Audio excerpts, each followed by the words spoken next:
Assalamualaikum warahmatullahi wabarakatuh. Gimana nih kabarnya teman-teman semua? Semoga kita selalu dalam keadaan sehat. Baiklah, izinkan saya untuk memperkenalkan diri. Nama saya Nova Mayanti. Saya mahasiswi Universitas Samudra, program studi Ekonomi Akuntansi. Pada kesempatan kali ini, saya akan mempresentasikan sebuah materi dengan judul Proses Analisis Laporan Keuangan, yang mana presentasi ini bertujuan untuk memenuhi mata kuliah Analisis Laporan Keuangan dengan dosen Ibu Ainul Yusna Harahap, SEMSI. Ada beberapa poin-poin yang akan saya jelaskan dalam presentasi kali ini, yaitu yang pertama, pengertian dari analisis laporan keuangan, yang kedua, alat utama dan sumber data, yang ketiga, jenis-jenis analisis laporan keuangan, dan yang keempat, saya akan menjelaskan mengenai jenis-jenis rasio keuangan. Nah, di sini saya akan menjelaskan tentang pengertian analisis laporan keuangan. Analisis laporan keuangan itu merupakan satu metode ataupun teknik yang kita gunakan untuk melakukan pemeriksaan secara menyeluruh terhadap laporan keuangan, yang mana analisis ini digunakan untuk perusahaan ataupun organisasi dalam memeriksa seluruh ataupun jenis laporan keuangan tertentu secara berkala. Nah, selanjutnya alat utama dan sumber data. Adapun alat utama yang kita gunakan dalam melakukan analisis laporan keuangan yaitu yang pertama laporan keuangan itu sendiri, yang kedua perbandingan rasio keuangan masa sekarang dengan rasio masa lalu atau dengan perusahaan tetapi masih dalam satu industri yang sama. Kemudian, adapun sumber data yang kita gunakan pada saat kita ingin melakukan analisis laporan keuangan, yaitu yang pertama adalah laporan tahunan, yang kedua publikasi data keuangan, yang ketiga publikasi data perusahaan, yang keempat melalui website, yang kelima melalui informasi analis, dan yang keenam melalui data makro. Jadi kita membutuhkan yang namanya alat utama dan sumber data untuk melakukan analisis laporan keuangan. Contohnya saja alat utamanya tadi seperti laporan keuangan itu sendiri. Jadi pada saat kita ingin melakukan analisis laporan keuangan, maka alat utama ataupun alat yang paling penting yang kita gunakan yaitu laporan keuangan. Baik laporan keuangan masa yang lalu ataupun laporan keuangan masa yang sekarang, tergantung pada tahun kapan kita ingin membandingkan laporan keuangan tersebut. Selanjutnya, jenis-jenis analisis. Nah, di sini ada analisis horizontal, analisis rasio, analisis common size, dan analisis DuPont. Baiklah, di sini yang pertama akan dijelaskan mengenai analisis horizontal. Analisis horizontal merupakan satu metode analisis yang memperlihatkan persentase, kenaikan ataupun penurunan dengan membandingkan pos-pos laporan keuangan yang sama pada periode yang berbeda. Biasanya, perbandingan laporan keuangan yang dianalisis menggunakan 2 ataupun 3 periode, yang mana periode yang paling awal digunakan sebagai pembanding. Jadi, analisis horizontal ini merupakan metode analisis yang nantinya dapat memberikan kita persentase, kenaikan ataupun penurunan dengan membandingkan pos-pos laporan keuangan yang sama tetapi melalui periode yang berbeda. Contohnya kita membandingkan laporan keuangan pada tahun 2017 dengan laporan keuangan pada tahun 2018, yang mana nanti periode yang paling awal itu kita gunakan sebagai pembanding. Kemudian yang kedua adalah analisis common size. Analisis common size merupakan analisis yang disusun dengan menghitung tiap-tiap rekening dalam laporan laba rugi dan neraca menjadi proporsi dari total penjualan. Itu digunakan untuk laporan laba rugi, kemudian dari total aktiva itu ada di dalam laporan neraca. Jadi analisis common size itu merupakan analisis yang biasanya disusun dengan menghitung tiap-tiap rekening dalam laporan laba rugi maupun laporan neraca. Selanjutnya adalah analisis rasio. Analisis rasio merupakan analisis yang dilakukan dengan membandingkan antara satu angka ataupun pos dalam laporan keuangan dengan pos lain dalam laporan keuangan, sehingga memiliki makna ataupun arti. Jadi, dia hampir sama dengan analisis common size. Dia membandingkan antara satu angka pada pos laporan keuangan dengan pos dalam laporan keuangan yang lain. Selanjutnya, analisis DuPont. Analisis DuPont adalah rasio keuangan yang kita gunakan untuk menganalisis kemampuan perusahaan untuk meningkatkan pengembalian atas ekuitas ataupun return on equity (ROE). Analisis ini juga digunakan untuk menganalisis laba suatu perusahaan. Jadi, analisis DuPont itu merupakan analisis di mana nantinya kita gunakan untuk menganalisis kemampuan perusahaan dalam meningkatkan pengembalian atas ekuitas, maupun analisis yang kita gunakan untuk menganalisis laba suatu perusahaan. Nah, teman-teman, pada kesempatan kali ini Nova akan menjelaskan sedikit tentang jenis-jenis rasio keuangan. Tadi penjelasannya sudah Nova jelaskan di bagian atas. Sekarang ada 5 jenis dari jenis-jenis rasio keuangan. Yang pertama adalah analisis likuiditas, yang kedua analisis solvabilitas, yang ketiga analisis profitabilitas, yang keempat analisis aktivitas, dan yang kelima analisis rasio pasar.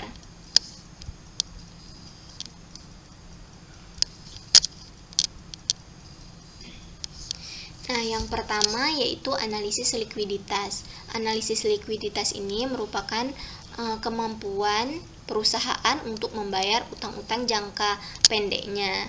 Yang pertama, dalam analisis likuiditas ini kita mencari yang namanya cash ratio, kemudian ada quick ratio, yang ketiga ada current ratio. Yang pertama di sini kita akan mencari cash ratio. Cash ratio itu merupakan pembandingan antara kas dan setara kas dengan liabilitas jangka pendek. Nah, di mana di sini teman-teman bisa melihat contohnya, yaitu untuk perusahaan Unilever di tahun 2018 dan perusahaan Aces di tahun 2018 juga. Untuk yang pertama kita bisa melihat untuk perusahaan Unilever tahun 2018. Teman-teman, perusahaan Unilever di tahun 2018.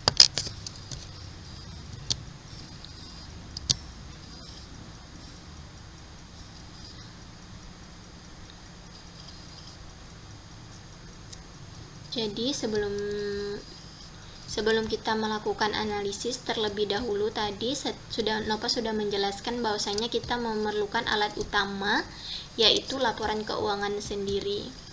Nah, di sini sudah ada laporan keuangan untuk PT Unilever. Yang kita fokuskan di sini adalah pada tahun 2018. Nah, di sini teman-teman, pada saat kita ingin mencari cash ratio, berarti kan kita membandingkan kas dan setara kas dengan liabilitas jangka pendek. Jadi kita bisa melihat untuk perusahaan Unilever, kas dan setara kasnya yaitu 351667. Nah, kemudian kita bandingkan dia dengan di sini 351667, kita bandingkan dengan liabilitas jangka pendek.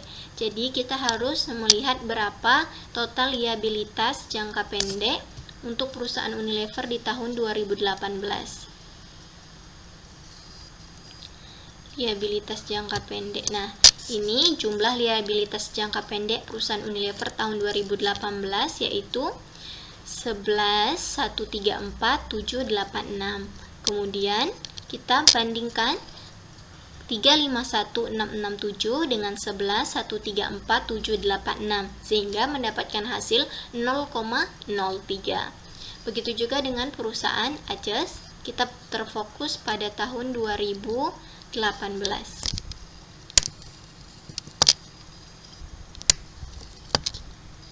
Kita harus menyiapkan laporan keuangan untuk perusahaan Aces di tahun 2018.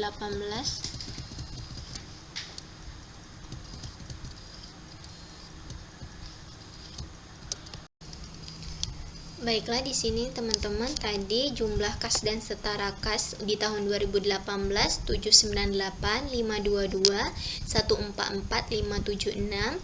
Kemudian di sini total liabilitas jangka pendeknya 631, 055, 459, 387. Kemudian kita bandingkan keduanya sehingga mendapatkan hasil 1,27. Kemudian kita mencari yang namanya quick ratio. Quick ratio itu adalah perbandingan aset lancar dikurangi persediaan dengan total liabilitas jangka pendek. Untuk perusahaan Unilever di tahun 2018, kita lihat dulu berapa total aset lancar dan persediaannya.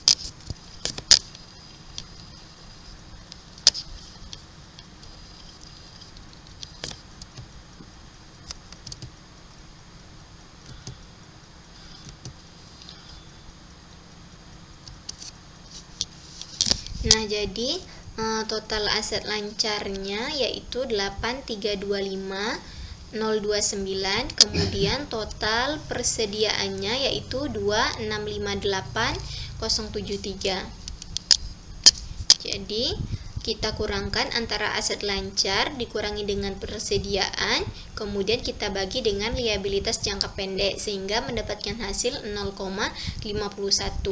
Begitu juga untuk perusahaan ACES di tahun 2018, teman-teman kita lihat berapa aset lancar dikurangi persediaan, kemudian kita bagi dengan liabilitas jangka pendek. Jadi kita mencari dulu total aset lancarnya 4096 280 475 383. Kemudian untuk total persediaannya yaitu 2519 908 461853. Jadi ini adalah total persediaannya. Kemudian kita lakukan pengurangan antara aset lancar dikurangi dengan persediaan, kemudian kita bagi dengan total liabilitas jangka pendek sehingga mendapatkan hasil 2,50.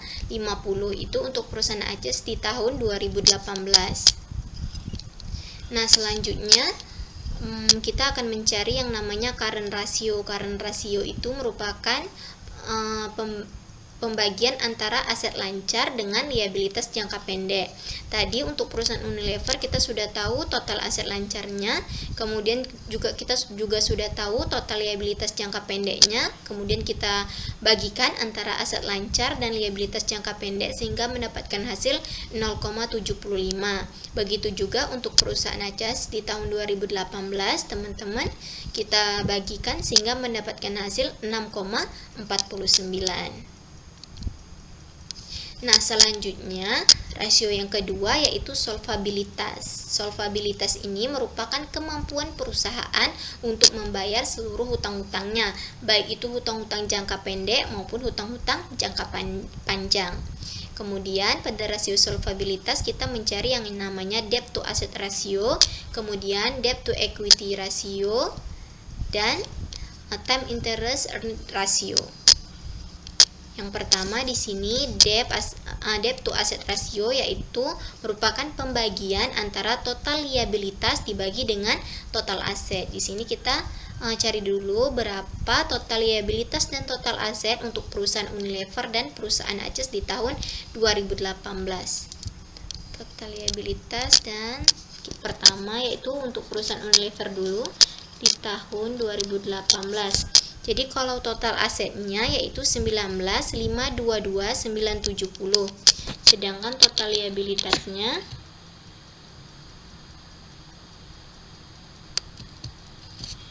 Nah, di sini ada liabilitas jangka pendek dan ada liabilitas jangka panjang. Maka untuk mendapatkan total keseluruhan dari liabilitas kita harus menjumlahkan antara total liabilitas jangka pendek dan liabilitas jangka panjang, yaitu dengan hasil 11.944.837. Nah, kemudian kita lakukan pembagian antara total liabilitas dan total aset dan mendapatkan hasil 0,61. Begitu juga untuk perusahaan ACES di tahun 2018, teman-teman, kita mencari dulu berapa total liabilitas dan total asetnya. Untuk perusahaan ACES di tahun 2018 ini total asetnya 5321 180 855 541. Untuk total liabilitasnya yaitu 1085 709 809 612. Maka kita lakukan pembagian sehingga mendapatkan hasil 0,20.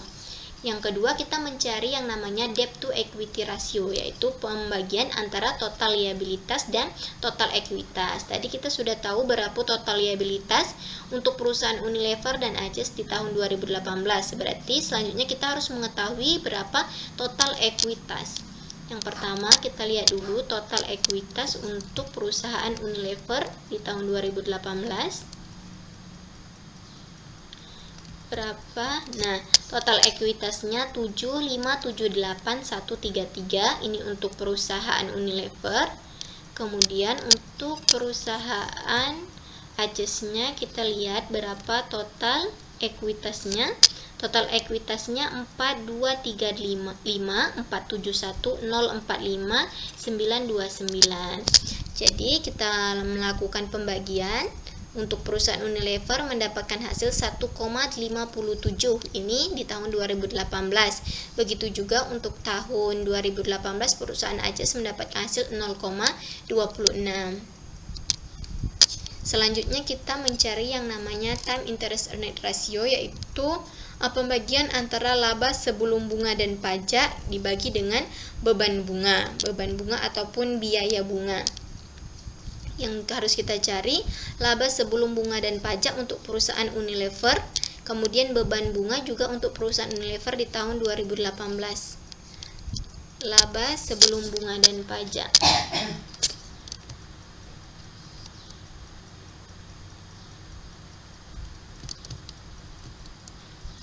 Nah, jadi teman-teman di sini ada laba sebelum pajak penghasilan, kemudian di sini ada laba usaha tadi.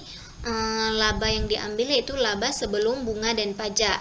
Berarti yang kita ambil itu adalah laba usaha dengan nilai 12,278,630. Kemudian tadi kita bagi dengan beban bunga ataupun biaya bunga yaitu 108,642. Nah, sehingga mendapatkan hasil 113. Kemudian kita bisa lihat untuk perusahaan ACES-nya.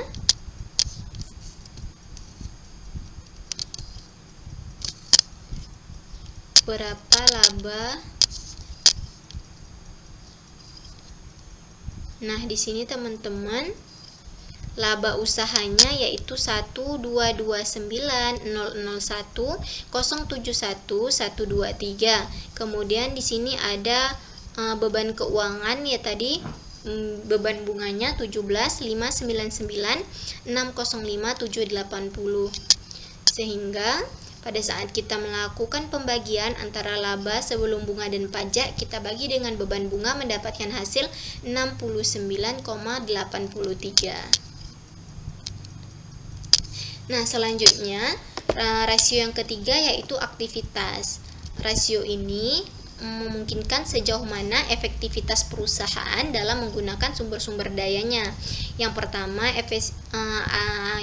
yang kita cari adalah asset turnover, yang kedua yaitu receivable turnover,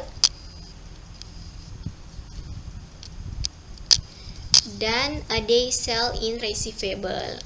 Jadi yang pertama itu yang akan kita cari yaitu aset turnover. Jadi merupakan pembagian antara penjualan dan total aset. Tadi kita sudah tahu berapa total aset untuk perusahaan Unilever dan untuk perusahaan ACES. Sekarang yang harus kita lihat adalah total penjualan untuk perusahaan Unilever dan perusahaan ACES-nya.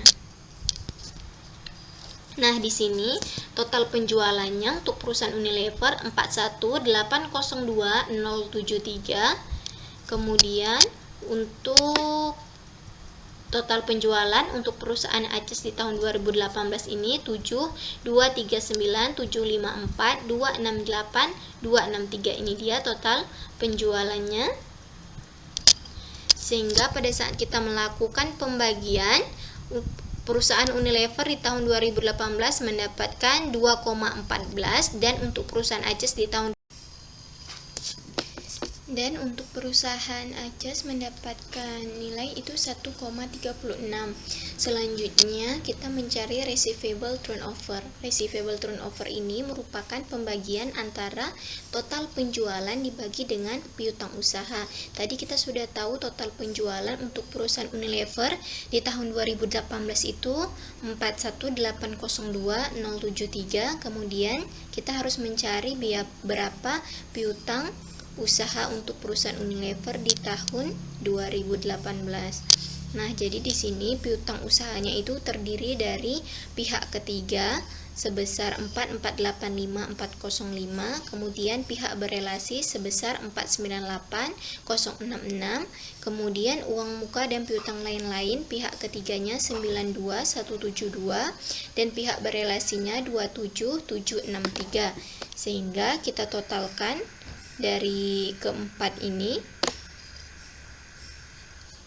dan mendapatkan hasilnya 5103406. Kemudian kita bagi penjualan dengan piutang usahanya sehingga mendapatkan hasil 8,19.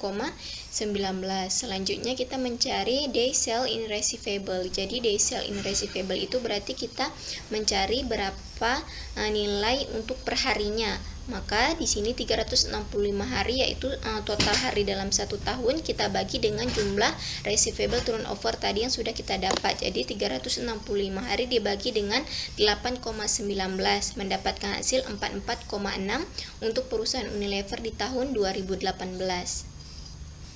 Nah, selanjutnya kita ingin mencari profitabilitas atau rentabilitas, yaitu kemampuan perusahaan untuk memperoleh laba dari modal yang kita gunakan.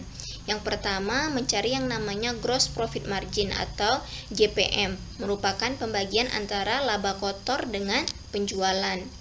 Tadi berarti di sini kita ingin mencari terlebih dahulu laba kotor dan penjualan untuk perusahaan Unilever di tahun 2018. Berapa laba kotor dan juga total penjualan untuk perusahaan Unilever di tahun 2018.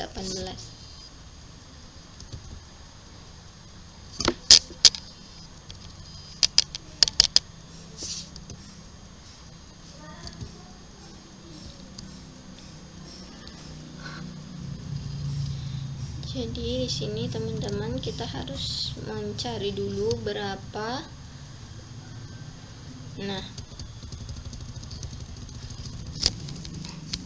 jadi di sini penjualannya 41802,073, kemudian laba kotornya 21092,273. Kemudian kita bagikan antara total laba kotor dengan total penjualan mendapatkan hasil 0,50.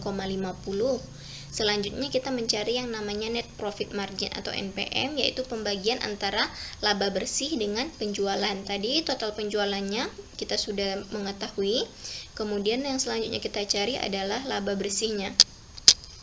Jadi laba bersihnya yaitu laba kotor tadi kita kurangi dengan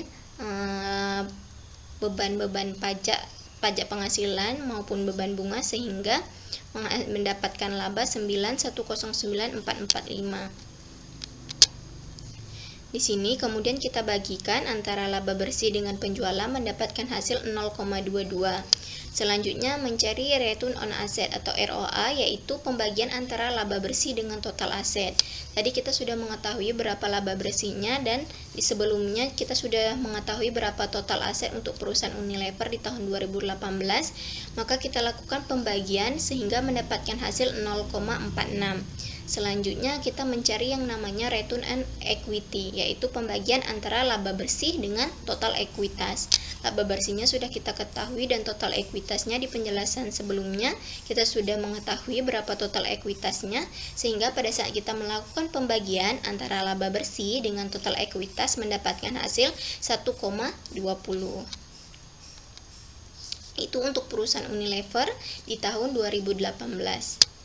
Selanjutnya kita mengetahui yang namanya rasio pasar, yaitu adapun kegunaan dari rasio pasar ini yaitu untuk mengukur harga pasar yang relatif terhadap nilai buku. Yang pertama, earning per share EPS, yaitu pembagian antara laba bersih dengan saham yang beredar. Tadi kita sudah mengetahui berapa laba bersihnya, yaitu 910.944, kemudian saham yang beredarnya itu yaitu 76.300.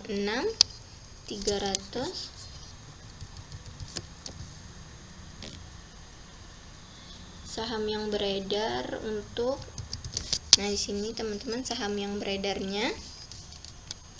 Kemudian sehingga pada saat kita melakukan pembagian antara laba bersih dengan saham yang beredar mendapatkan hasil 119,39. Kemudian kita mencari yang namanya price earning ratio atau PER, yaitu pembagian antara harga per saham dengan laba per saham. Tadi harga per sahamnya 45.400 kita bagi dengan laba per saham yang udah kita cari tadi 119,39, sehingga pada saat melakukan pembagian harga per saham dengan laba bersihnya mendapatkan hasil 380,26. Ini untuk perusahaan Unilever di tahun 2018. Sekian teman-teman penjelasan dari Nova. Mohon maaf jika banyak kekurangan dalam penjelasan ini karena Nova juga masih dalam proses belajar. Semoga kita semua dapat menambah pengetahuan tentang bagaimana analisis laporan keuangan itu sendiri. Assalamualaikum warahmatullahi wabarakatuh.